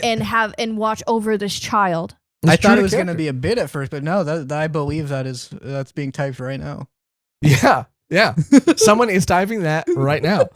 And they're typing that before they get to this part of the episode too. Yeah. Ooh. Don't cry over spilled milk, guys. Spoiled milk. There we go. I know spilled milk is the actual phrase. Spilled milk's the actual. You can. Spilled milk's the actual phrase. So if you. How about don't cry? It's like when Josh spoils something, you don't cry over spoiled milk. Oh. Okay. Yeah, I like that. I'm gonna need that. Spoiler milk. Spoiler milk. Oh, so it's okay for you to change his. But then I tried to. I let you have your moment. Yeah, mine was made. Let it breathe a little. You did exactly what I did. Oh my god! What an evil laugh! I pointed at you and everything. What an aggressive laugh! Oh my god! Look at it. Anyway, what really matters, because that's the whole chapter. That's I think it serves the purpose of establishing their dynamic. Oh, and I did like that. What's her name? Sakura. She does go like, "Oh, is this?" I mean, it was a little awkward the way it was phrased, but I like the purpose of it, where she's like, "Oh, is this how Naruto feels? I should be nicer to him." Yeah. I'm gonna try to be nicer. The wording was a little convoluted as far as like, how do we get her to be more sympathetic? Mm-hmm. It's a little. But I like the purpose it served. Yeah, for sure. And I think the chapter minus the diarrhea. Except everything Naruto did in that section. Yeah, I mean, it's a chapter that's supposed to serve the purpose of getting to know them as a dynamic, getting to know like how they play off each other, what Naruto will do, how Sasuke will react to it, how Sakura feels about both of them. It does feel a little weird and out of place, but I mean, it has an intention. And it's there for a reason, I guess. Mm-hmm. And it's just, again, strange at times. I didn't think the diarrhea joke was bad, by the way. Yeah. Which is, just shows you how this is managing to teeter that line for me. Right. Because I was like, it's not that I thought it was bad. I just thought it was crazy that it was happening. Yeah. And it's weird to say out loud. It's hilarious to say out loud. What I think is really important about this volume, or is really fun and really great to go back to, is meeting Kakashi and then their training sort of exercise, which is I think 2 or 3 over the course of 2 or 3 chapters. But really, they meet Kakashi and they're taken to this training grounds and they're told not to eat breakfast because they're going to be worked so hard that they're going to throw up. And they're supposed to basically take these 2 bells that Kakashi has, and there's only 2 of them, and everybody's supposed to get one. And the person who doesn't get one isn't going to get to eat lunch. And that's why Kakashi told them not to eat, so it would be harder for them to do what they needed to do, or to hold, so that like eating lunch would be more of a punishment, or not eating it would be more of a punishment. Mm-hmm. And it starts their whole training montage. We get to know, or not montage, but this whole exercise, and we get to learn more about Kakashi, and we get to see them now put in a position or a situation where they're gonna have to fight as a team, and how they don't really have that yet or know how to do that yet. There's a lot of cool moments, I think, in this section too. Most of it is getting to know Kakashi, because he sets them down to, and he says, let's all say something we love, something we hate, and like what our hobbies are. And then like, well, you go first. And he's like, well, I hate telling people about myself. Like, I love being alone. And like, and then he says like, and something about, and like, I don't know you enough to like tell you my hobbies or something like that. And they're like, okay, well, we didn't learn anything. Yeah, they're like, you said a lot, but we don't really know anything more about you. Said a lot, but you didn't say anything. I like the contrast. Like Naruto's like, yeah, I love ramen. Yeah, and I like pranks and blah blah. Sakura's like, oh, I like Sasuke and ha ha ha. Sasuke's like, I just want to kill. I hate Naruto. yeah. She's so mean. She's mean, and that's after she said she was gonna try to be nicer. Yeah, That's nicer her. I guess. yeah. Sasuke says he wants to kill somebody. And you can hear a pin drop. Everyone's like, yeah.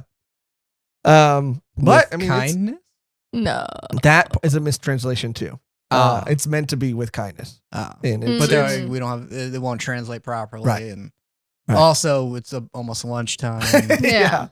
I mean, again, these are all things that do. I mean, all things, but this is at least with Sasuke one thing that has a really, I think, cool payoff, and it's not just something that is said to be said.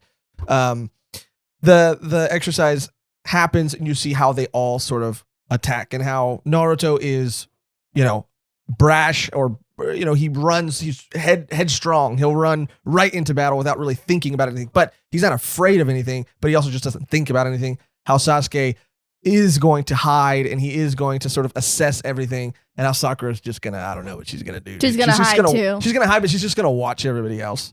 Whereas Sasuke, I think, is like planning, his next move. It just shows you the difference in their fighting styles, I guess. And that's where, and I don't know how you felt about this. It's a lot more aggressive in the anime than it is A lot in the more manga. aggressive. It passed by me a little bit. I was like, oh, that was the part. Like But, in the anime, I was very like, huh? Yeah, Kakashi uses a technique on Naruto called, I think it's called like 1,000 years of pain or something like that. And he's even holding this like jutsu with this like hand sign. And Sasuke and Sakura are like, oh, he's holding the fire sign or whatever. This is an advanced technique even for like to use against us or whatever. And then Kakashi proceeds to just shove his fingers up Naruto's ass and fly him through the air. In the manga, it just... I like how you said that. I can hear you being reluctant. It's like, I have to get this information across, but I also don't want to dwell on it. Well, I want to say in the manga, it just kind of happens. But in the anime, like... What are they, slow motion? They animate like his fingers. Oh my God. Yeah, it's pretty crazy, dude. It's to the point where I was like, why? Why? I mean, they show like even the So pants this folding teacher around his invited finger. 3 students out into the woods, and his first move is to shove his fingers up. This isn't a ninja school. As he's reading a makeout book. Yeah, as he's reading a makeout book and he's got 2 balls. Oh, dangling in front and of he his just waist. had diarrhea. That can't be. Maybe that's how he got him back, though.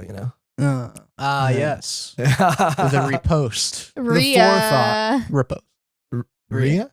Like diarrhea. Rhea? Yeah. Rhea? Oh, Okay. that is a shorter. That is. I didn't mean it to get that much attention. I thought it was just gonna fly under. You guys keep on talking. No, Rhea No. is some of the There's a little letters call from out. diarrhea. I like Rhea, it, though. like, I like it. yeah, then keep talking. It was just supposed to be like a little. Right. Well, I'm gonna tell you why we dwelled on it, because that's not like a slang term for Yeah, it diarrhea. is. I got Rhea. You have? I mean, I like it. I've never heard it, but I like it. so you've never heard of that? Never heard it. Oh, they got Rhea. That doesn't make it. I don't believe you. I think you made that Huh, up. interesting. No, you did make that up. I think right? there's just a, millennial Gen Z. Oh, gap. she's starting to come after you at this. Wait, stuff am I a now. millennial? Yeah. Oh God, I hate that generation. I mean, you're not defined by your generation, dude.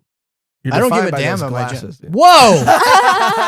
What the heck? Sorry, dude. Sorry. Where did that? You're a better version of the guy you went to school with. I know, but that's not a high bar. Oh man. Oh man, he was losing. He was doing. he was losing. He was doing troll faces in real life. You know the troll Oh, I face like meme, those. and he would No. do it. But Like it was while memes were still happening, so no one even knew what he was doing except for me. But I'm like, I'm not gonna pack him up.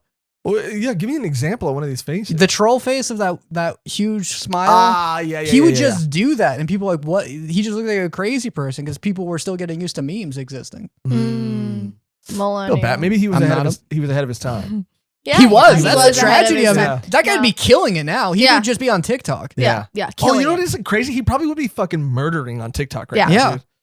Dude. Sad. He was born at the wrong time. Anyway, this is a cool fight. It does show us a little bit more about the jutsus. It does, show that Sasuke is a capable fighter. He's able to at least touch, one of the bells. Mhm. Naruto is like I said, he's going to run straight into battle without really thinking about everything. He uses his shadow clone jutsu. He's a little resourceful, but not as resourceful. There's some illusions that are cast because you find out more that there's like genjutsu, taijutsu. There's like a illusionary jutsu. There's a physical jutsu. There's different types, right? And the illusionary one is what Kakashi is able to use to convince Sakura that Sasuke has been killed or impaled by all these like shuriken. Yeah, I remember. I think That was they were crazy. like, "This is you shouldn't be doing this either." No, Yeah. no, that was a little. He's like, did I take it too far? I'm like, you think? You took it too far with the first thing you did. Yeah. And it's so crazy because He's missing an arm. This is what I'm talking about Jesus. when I think the anime and the manga start to suffer from pacing issues. And I think that the anime is great at adapting the manga, but while this is happening in the anime, they keep cutting back to Iruka and the third Hokage in an office. And they keep In the cutting, anime? Yeah, in the anime. They keep cutting back to them. Because they're Forgot about that. Iruka's going to the third Hokage and being like, so who'd you end up pairing up with Naruto? And he's like, oh, Kakashi. And he's like, what? Kakashi? And he's like, yeah. He's like, let's go through Kakashi's file right now. And then they start going through like Kakashi's file, and they start like realizing that like no one has ever passed this test that Kakashi is putting them through. But it's like it keeps cutting back to them like like it just shows them opening the file, then it'll cut back to the fight, and then it'll show them like looking at the file and going like Oh god. and then it'll like cut back to the fight, and you're just like, oh my god, let's just get through this. Yeah. But none of that in the manga, thankfully. Actually, none of that at all in the manga. Yeah. Not even it's one almost a cut. different story at Yeah, this it feels point. like hours they're like discussing this file. And Like, I bet the if fight is going on for like such a long time. Yeah. I can't imagine if I only watched the anime. Yeah, you'd have been out. It would be the exact opposite of how I feel right now. Yeah. I would have been mad. You would have been pissed, dude. I promise. But the fight does end, and even though Sasuke and Naruto were able to do something, neither of them were able to get a bell. It's noon. The bell rings. Naruto, and even at some point, and I think this is all again to illustrate, how they would react and act in battle. Naruto even falls for a couple traps, sees the food, and just like he's like, fuck the test. I'm just gonna go eat the food. Then he's the one who gets tied to this log and can't eat. And it ends. The volume sort of ends just on Kakashi saying like, well, guys, the good news is you guys don't have to go back to school. And they're like, oh, great. Hell yeah. And he's like, because you guys aren't cut out to be ninja at all. Mhm. And then that's just kind of how the volume ends. Yeah, none of you will ever be shinobi. And they're like, huh? Yeah. And we kind of sped through it a little bit right there at the end, but it's just because I think, reminiscing and, going through everything beat by beat, I think it's better to really like focus on, the parts that really stood out to us and the nostalgia of it all. But now that we're through the first volume, how did you guys feel, or what are some other thoughts you guys had on the volume as a whole? And as a volume one, does it stand up? I know there was a few chapters that are like maybe don't need to be there, but how did you feel? Yeah, definitely. I felt like it held up. Coming off of the anime and then going back to the manga, I don't know. I might like read certain parts and skip the anime and then come back when I know this will just be like a fight or this will just be specific moments, because like the filler and other things like pacing can like affect it for me. Like I want to go back and read like the fight with, was it Zeniba? Zeniba? Zabuza, yeah. Zabuza.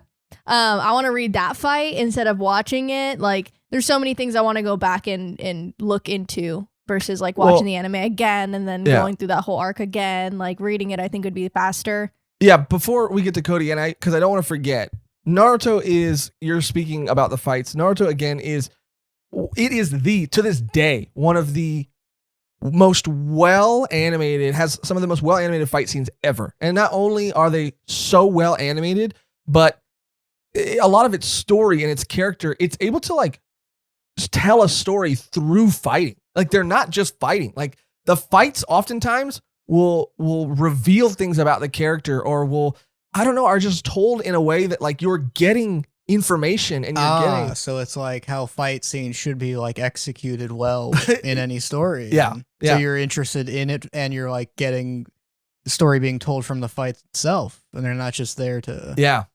I know what you're doing, and I agree. Yeah. I'm not doing anything. Yeah. It's. I mean, the story is told through these fights, and the fights are animated so well to the point where Naruto will even. You'll be watching an episode, and it's almost like they took the fight, and they shipped it overseas to a different anime studio, or they took it like the animation style will change completely. It's crazy. Well, it's like actually like jarring. It's jarring because I know My Hero. I just know that like the fight between Midoriya and Bakugo, one of them, they're like, oh, that's like the scene from Naruto. Mm-hmm. And I'm like, oh, they could have just taken like the cells from it and just changed over because it is like, that's another thing where that fight is like weirdly well animated that it doesn't fit the rest of the animation. So they might just like, maybe that'd be crazy if they just did that. Yeah, that'd be like against the law. I don't think. Well, if the same studio owns it, maybe if the same studio does own it, it's just. Thank you for the backup there. It's just crazy, dude, how jarring, like you said, it is, and yeah, it is. It does make a lot of other fights seem less like important because they're not able to do what Naruto does so well. It's able to tell story through the choreography of these fights, and they are like choreographed to the point where like sometimes you'll be watching them and you'll like think that like, oh, they animated over footage of like real people fighting. Like it's too fluid to be like just people drawing these movements. It's too realistic. It's amazing, and it's what no anime I think to this day has done at that level and that caliber. And that's including series like Jujutsu and stuff that are beautifully animated, but I just don't think convey the same emotion or are able to convey the same emotion through the fights that they do.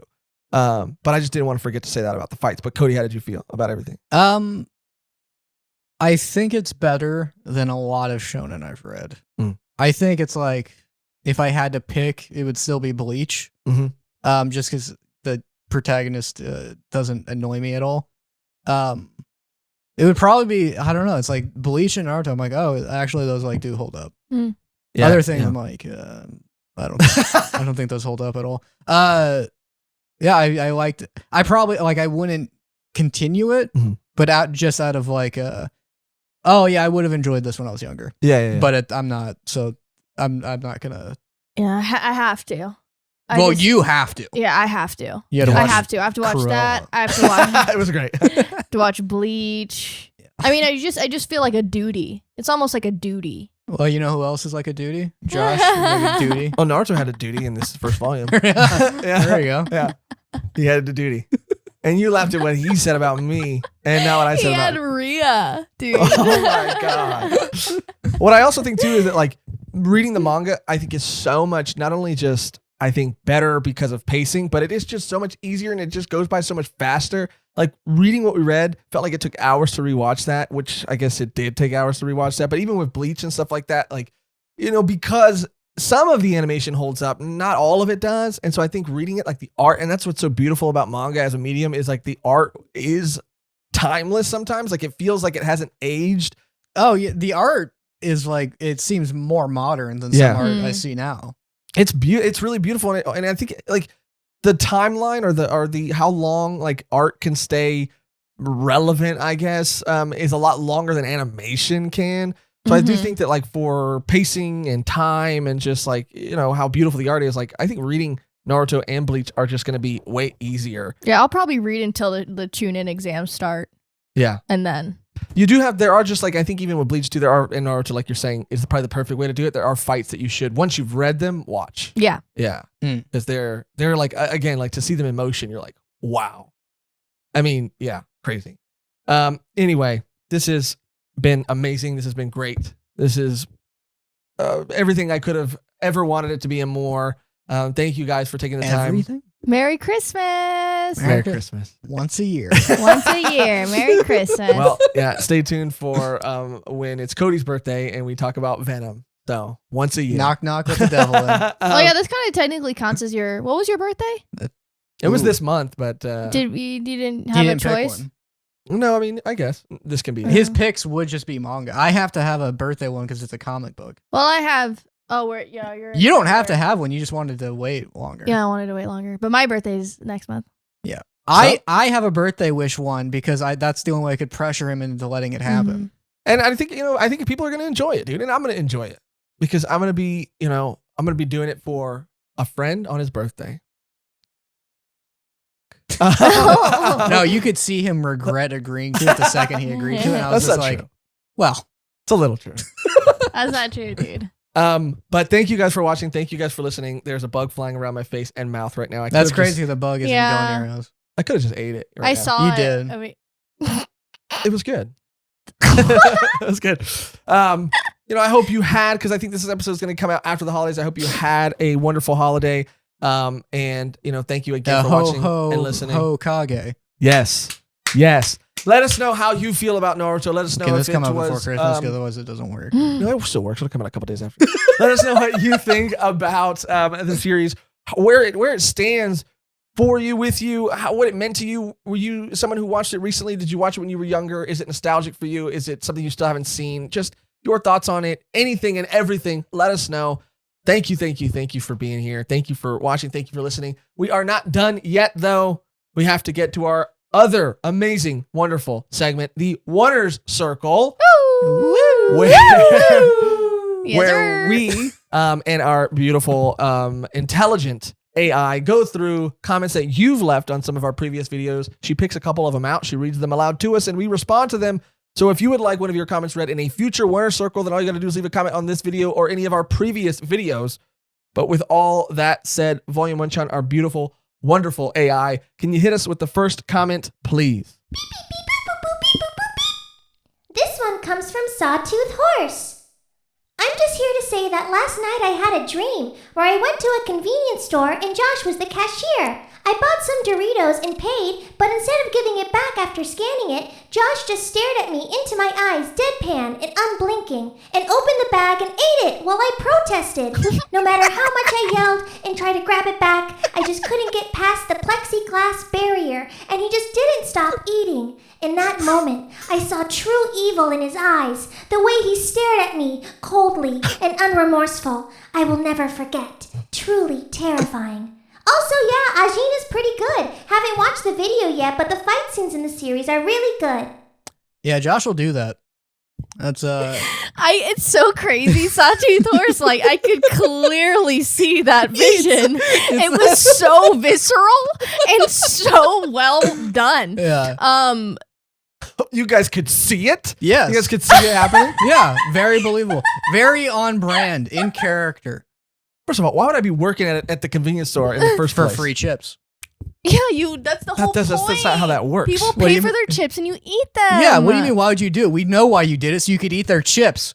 I'm You getting went free into the chips. dream realm and stole their chips. Oh, yeah. Oh, Oh, let's yeah. make his Oh, friend. yeah. Let's I'm make like his Freddy friend Krueger, Freddy. dude. Yeah, Oh, yeah, yeah. yeah, Friend, yeah, like yeah, your yeah, hero yeah, Freddy yeah, best Krueger. friend Freddy. Except what you Yeah. use your. They call me your- Hungry your Krueger. dream. I That's just- good. I That's just good. go into Use people's your dreams. dream Chippy, nightmare powers Chippy, to Trippy steal snacks Krueger. from people in their dreams. And it's like, I'm going to eat the snacks of every child of everyone who ever bullied me in high school. Chippy, You know what, Chippy dude? Krueger. You know what?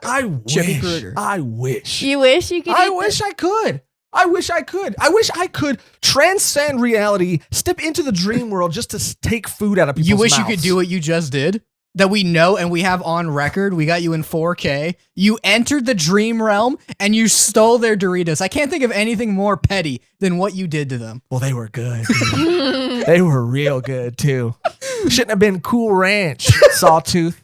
My favorite. Cool Ranch Doritos are really good. I don't It's blame you now. probably the best. I don't blame You're you gonna now. get- If they're regular Doritos, I'd be like, okay, Yeah. chill. See, But nacho yeah, they're cheese, cool. it can only compete if you add Tabasco to them. That sounds pretty good. It's a good combo. You That's should pretty try good. that, yeah. Oh. Yeah. Watching the despair fill his eyes as I chewed on every chip. With every crunch, I could see his soul getting crushed more and more. You're a monster. Yeah. But I'm 1, 2, Josh is At least I'm Coming not for hungry. you. 3, 4, He's better. gonna eat some more. 5, 6, 6, better watch your chips. 7, 8. He didn't graduate. Okay. All right. Volume 1 shot. Okay. That's too many high fives. All right, Volume 1 shot. Can you hit us with the next comment, please? This one comes from Alex the King 9999. Hello, my name is Alex. I'm new to the channel. Hello, Alex. I really Hi. liked your podcast. Thank By you. the way, the energy of that girl dressed as Chopper is transmitted. Hee hee. You can see that you are great. Wow. You got great energy. Well, that wasn't me. That was Chopper. That was true. Okay. Yeah, that's interesting too about the hee hee because I always read that as like someone going. I read it as a hee. You read hee hee? Yeah. Comment Yeah. below what you read it as. Type either hee hee or heh heh. Wouldn't heh be H-E-H? They would look the same. Oh, yeah. H-E-H would be heh. It'd be heh. That's No, H-E-H. heh is H-E. Heh. Heh. Heh. Like if you did H-E-H, that's not heh, that's heh. You can't even do it. It's physically impossible to do HEH. I just threw up in my mouth. I saw that. That was insane. A lot of Doritos. That was insane. Yeah, a lot of Doritos. You can't gain calories in the dream world, Cody. That's true. Yeah, but I've also been eating in real life a lot too. Yeah, you eat in your sleep. Oh. That's how I astral project. Yeah, Astral project. That astral Rhea. projection. yeah. I don't astral project my Rhea. Okay, my spiritual Rhea. That's pretty good. That's not bad. Yeah. This is Chopper behind the mask, and you do have a great energy.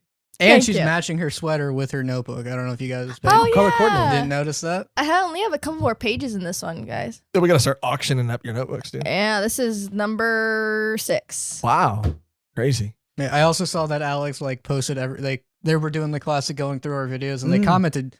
They remade their comment twice, which we're not complaining about anything. Comments, great. Comments we and love it. comment. Just a little thing we noticed. Well, welcome to the family, Alex. It's a pleasure to have you here. Volume 1 Chunk, can you hit us with the final comment, though, please? This one comes from Mr. Stealing Your Waifu. Oh, It was hilarious how timid he was about it, but Josh's understanding of the flashback chapters was something I hadn't even thought of, and it makes so much sense. Next level shit coming from the man who struggles with deeper meaning and gets owned by math. Wonderful episode all around. I think you will all be pleasantly surprised with how much can happen in the last few volumes. As always, I eagerly await the next episodes. What I love about Mr. Stealing Your Waifu, dude, is that he could take a compliment and he can really, challenge sort of what makes a compliment a compliment. Like, he can push it. because it was already being surprised, which, we were all surprised. Mm-hmm. I was surprised. Yeah, you pulled that out of left field. I mean, in a great way. I was Magic surprised. pulled it out of the hat. Yeah, I felt like a rabbit. I was surprised, and I at first reading this comment I felt the compliment. I felt it. I let it wash over me. It felt good, and then it slowly started to turn. It started to turn, and then I don't really know how I felt by the end of it. Kind of canceled itself out. Kind of did. Yeah, kind of let you know that was the exception to the rule.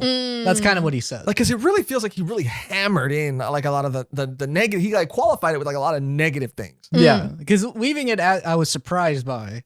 Yeah, the insult's already there. right, exactly. But he had to double down and punctuate. He made sure to it. close on it.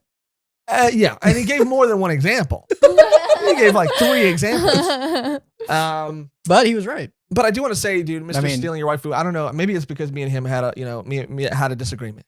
Oh. In the comments, yeah, on our Ajin video, great episode. On our Ajin episode, he commented and he said that he was a little disappointed, or that there might have been some irony lost on me because, as someone who he himself was a fan of the series, and me, someone who, it seemed as if, or maybe felt like I was harping on it or being a little too hard on it.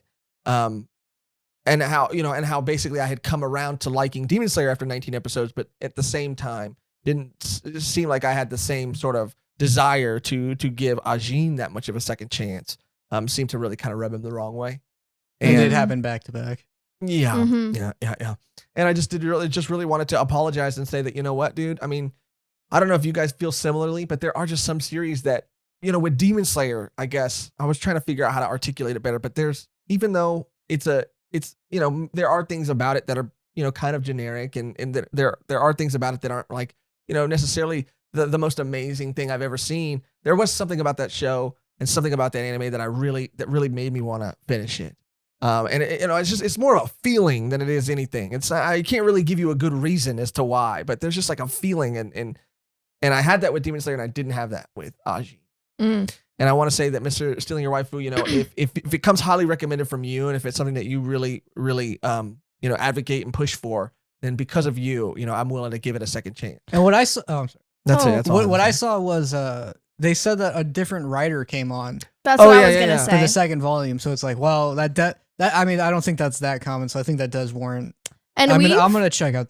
We've was had that a- Mr. Stealing Your Waifu who said that? No, it was a different commenter. They were pretty reasonable. There was a lot. I mean, there's a lot of comments. We usually get comments like, "Oh, like Kingdom. I think you guys should keep reading." Majority of them are like, "It's probably not going to be for you if you have these issues in the beginning." But almost every comment of Ajin was like, "Keep reading it." Yeah. Like, I remember the last time we got that many comments about people being like, it gets so much better. Like it's like the second volume. They say it's like leaps and bounds. So it's like really interesting. What I saw was the artist became the writer, and then the writer went on to do High Rise Invasion.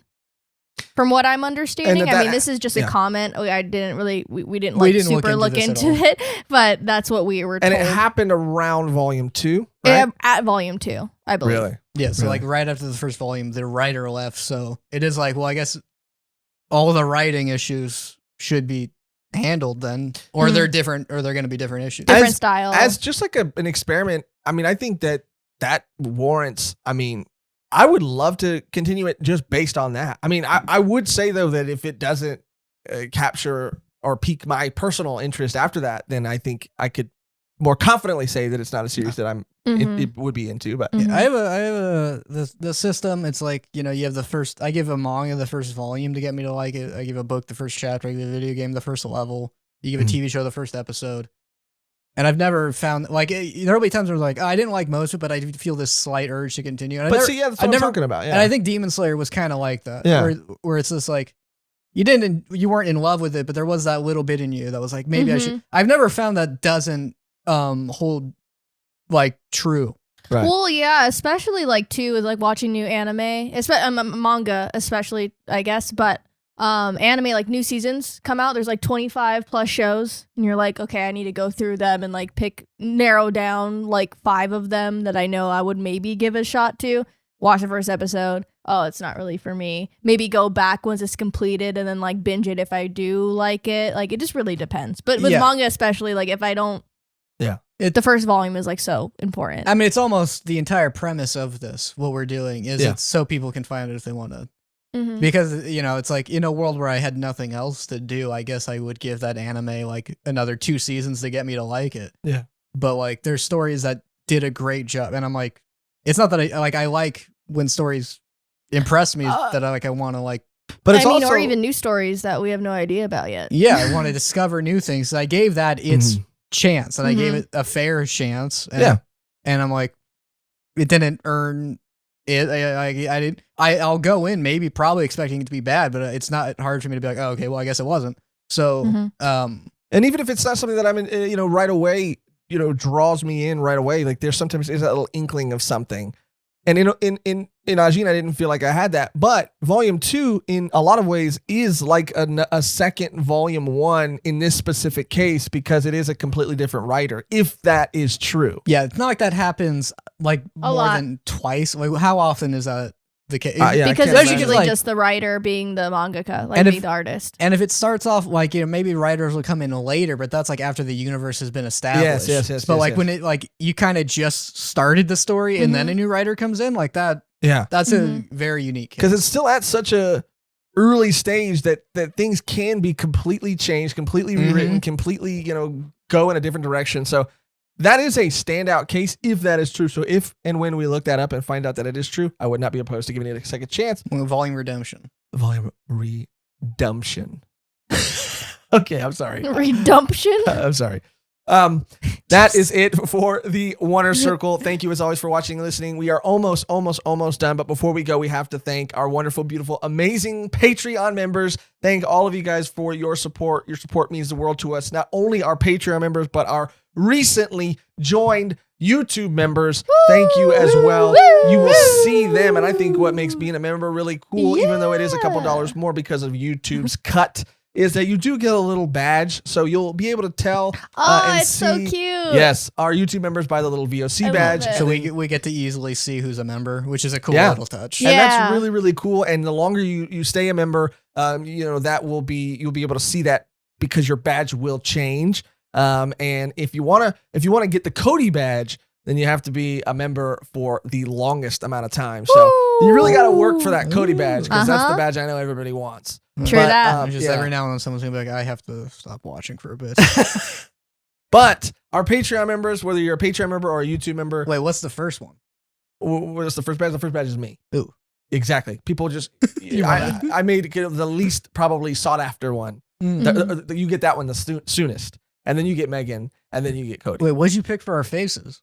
Oh, our old art. Oh, okay. Yeah. It's like you just take pictures of It's your Instagram icon. But yes, whether you're a Patreon member or a YouTube member, thank you for your support. I mean, it's because of you that we get closer and closer every day to being able to do this full time, and we wouldn't be able to do it without you. So thank you guys so much. If you would like to become a YouTube member, all you got to do is click join on this video. And if you'd like to become a Patreon member, then all you got to do is go to patreon.com/volume1pod, early access and access to our exclusive bonus Patreon podcast, Volume 1 Extra. Thank you guys so much. Mehgan-san, I want to be an algorithm master. What are the ninjutsus I have to do? You have to learn the algorithm jutsu. It's the hardest of the jutsu. I mean, it's the easiest. It's the easiest ninjutsu I can learn. It's the easiest one. You can comment anything, algorithm, period, or commas. Mehgan-san, anything. If I follow the path of the algorithm ninjutsu, what's gonna help the clan? The village, the clan. The clan. the village one. It'll act as a tip to help Volume 1 podcast. Wowee. Okay. Rick. Yeah, I messed up at the end. Yeah. Also, leave reviews. Yes. We keep forgetting that part. Yeah, iTunes. I don't know if you can leave a review on Spotify, but we're on we just need to Amazon Music. We're on iTunes. We're on Spotify. Leaving a comment, liking this video, subscribing, anything that you can do, those things you could do for free. They really, really do help us out a lot. So thank you so much for your support, no matter how you can or choose to show it. Oh, join the Discord. Yes. Links for everything, by the way, will, of course, as always, be in the description down below, and they should all be working. And then I guess as a little game, you can type your way of how you would ambush Josh. Would you use a shadow clone? Get the game going. Yeah, get the game going. That'd be fun. There can only be whoever wins the great battle in the comment section gets to be the Volume 1 Hokage. Yes. Whoa. Yeah. But the as always, mayor of Volume 1. Mayor of Volume 1. As always, thank you for watching. Thank you for listening. The only thing left to do now is to get out of here on our outro. That's always the same and never changes, which today, of course, will be, as it always is. I mean, we could say believe it. We could say believe it. Or we wake me up before you date bayo-yo. That's not okay, bad. All right. We do I'm gonna be the Hokage, and we go ha-cha-cha. Okay, all right. I'm open to it. I'm open to it. Out of all of them, I think, Hokage. I want to be the Hokage, because we do have our Christmas decorations up and everything. So at least they'll know through context clues. Yes. Unless you're go read this manga. Okay, it's not Naruto bad. run into life. Is there a ninjutsu about disappearing? I mean, maybe, but I don't know that one. Oh. Yeah. Because I'm always present. Mm. But we could say until next time. Believe it. I mean, just for the sake of time, maybe. Yeah. Okay. Yeah, we crossed the threshold. Yeah. Yeah. Thank you for watching. Thank you for listening. And until next time, believe it. You can do it 3 times. Get that voice on. I mean, Puts her. she gives it her all, but I guess she's